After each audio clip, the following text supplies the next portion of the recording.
வணக்கம், welcome to thiyonilapradeep kitchen. இன்னைக்கு நம்ம பார்க்க போற recipe left over chapati recipe. Chapati மீதி ஆயிடுச்சு அப்படின்னா அதை பிச்சு போட்டுட்டு இந்த மாதிரி கொத்து சப்பாத்தியா மாத்தி நம்ம இன்னொருக்கா சர்வ் பண்ணலாம். ரொம்ப சூப்பரா இருக்கும். ரொம்ப குவிக்காவும் பண்ணிடலாம். டின்னர் அல்லது பிரேக்ஃபாஸ்ட் எதுக்கு வேணாலும் நீங்க சர்வ் பண்ணலாம். ரொம்ப டேஸ்டா இருக்கும். இப்போ வாங்க இது எப்படி பண்றதுன்னு பார்க்கலாம். இப்போ இது பண்றதுக்கு ஒரு பேன் எடுத்திருக்கேன். அதுல ஒரு டேபிள் ஸ்பூன் அளவு எண்ணெய் சேர்த்துட்டு அது கூட ஒரு 1/4 டீஸ்பூன் அளவு சோம்பு, ஒரு துண்டு பட்டை, ஒரு 2 கிராம்பு இதெல்லாம் போட்டு தாளிச்சுக்கலாம். அடுத்து இதுல ஒரு 2 இன்ச் அளவு இஞ்சி, ஒரு 3 பல்லு பூண்டு, 2 பச்சை மிளகாய் இது எல்லாத்தையுமே பொடியா நறுக்கி சேர்த்துக்கோங்க. சேர்த்துட்டு ஒரு 1 நிமிஷத்துக்கு மட்டும் அதை வதக்கிக்கோங்க. இப்ப இது கூடவே ஒரு பெரிய வெங்காயம் பொடியா நறுக்குனது, தேவையான அளவு உப்பு இதை சேர்த்துட்டு நல்லா வெங்காயம் வதங்குற அளவுக்கு வதக்கிக்கலாம்.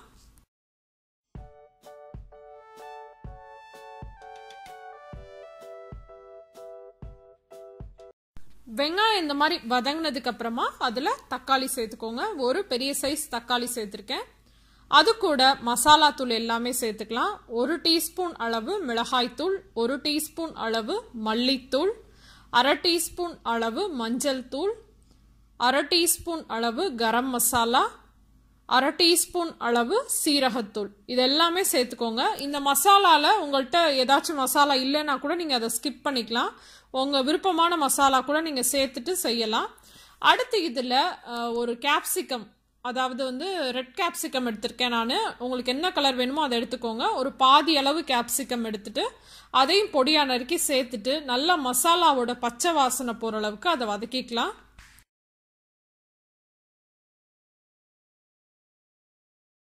இதுல பாத்தீங்கன்னா இன்னும் உங்களுக்கு விருப்பமான காய் எல்லாமே சேர்த்துக்கலாம். கேரட், கேபேஜ் எது எதாவது உங்களுக்கு பிடிக்குமோ அது எல்லாமே சேர்த்து பண்ணலாம்.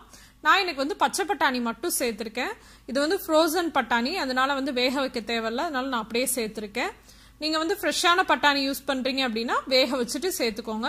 சேர்த்துட்டு அதை நல்லா கலந்து விட்டுக்கோங்க. இப்போ ரொம்ப ட்ரையா இருக்கு. ஸோ சப்பாத்தி சேர்த்து நம்ம கலக்கிறப்ப பாத்தீங்கன்னா ரொம்ப ட்ரையா சப்பாத்தியில மசாலாலாம் ஒட்டாமே இருக்கும்.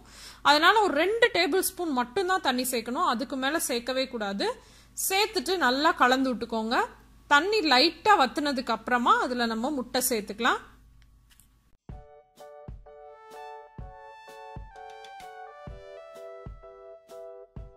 பாருங்க, இந்த மாதிரி லைட்டா கிரேவி மாதிரி ஆனதுக்கு அப்புறமா அதுல முட்டை 2 முட்டையும் நல்லா அடிச்சு வச்சிருக்கேன், அதை சேர்த்துக்கலாம்.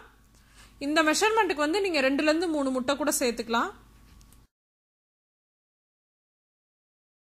சேர்த்துட்டு ஒரே ஒரு தடவை மட்டும் கலந்து விட்டுட்டு நம்ம சப்பாத்தியை சேர்த்துக்கலாம். நான் ஒரு 4 சப்பாத்தியை நல்லா உதுத்து வச்சிருக்கேன்.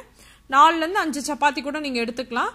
அதை இதுல சேர்த்துட்டு நல்லா கலந்து விட்டுக்கோங்க. முட்டை ஃபுல்லா வெந்திருக்க கூடாது. வேகிறதுக்கு முன்னாடியே நம்ம சப்பாத்தி சேர்த்தோம்னா தான் சப்பாத்தியும் முட்டையும் நல்லா சேர்ந்து டேஸ்டும் ரொம்ப நல்லா இருக்கும். இல்லைன்னா முட்டை தனியாவே இருக்கும். அதனால முட்டை பாதி அளவு வெந்திருக்கப்ப நீங்க சப்பாத்தியை சேர்த்துருங்க. சேர்த்துட்டு நல்லா கலந்து விட்டுக்கோங்க.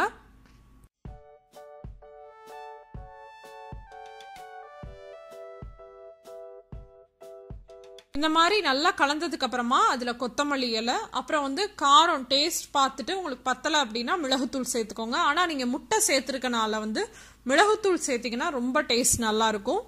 மிளகுத்தூள் சேர்த்துட்டு கலந்து விட்டுட்டு நம்ம ஸ்டவ் ஆஃப் பண்ணிடலாம். ரொம்ப குவிக்கா பண்ணக்கூடிய, நான் சொல்றப்பதான் உங்களுக்கு ரொம்ப நீளமா இருக்க மாதிரி இருக்கும். பார்த்தா வெங்காயம் தக்காளி வதக்குறது தாங்க. அப்புறம் முட்டையை கலந்துட்டு நம்ம செஞ்சிடலாம். ரொம்ப ஈஸியா செஞ்சிடலாம். ரொம்ப டேஸ்டியாவும் இருக்கும். ஏற்கனவே நான் அந்த ரெசிபி போஸ்ட் பண்ணியிருக்கேன். பட் அதுல குவாலிட்டி அவ்வளவு நல்லா இல்ல, வீடியோ குவாலிட்டி. அதனாலதான் உங்களுக்கு நல்லா குவாலிட்டியா கொடுக்கணும் அப்படின்றனால நான் திரும்ப ஷூட் பண்ணி உங்களுக்கு அப்லோட் பண்ணியிருக்கேன்.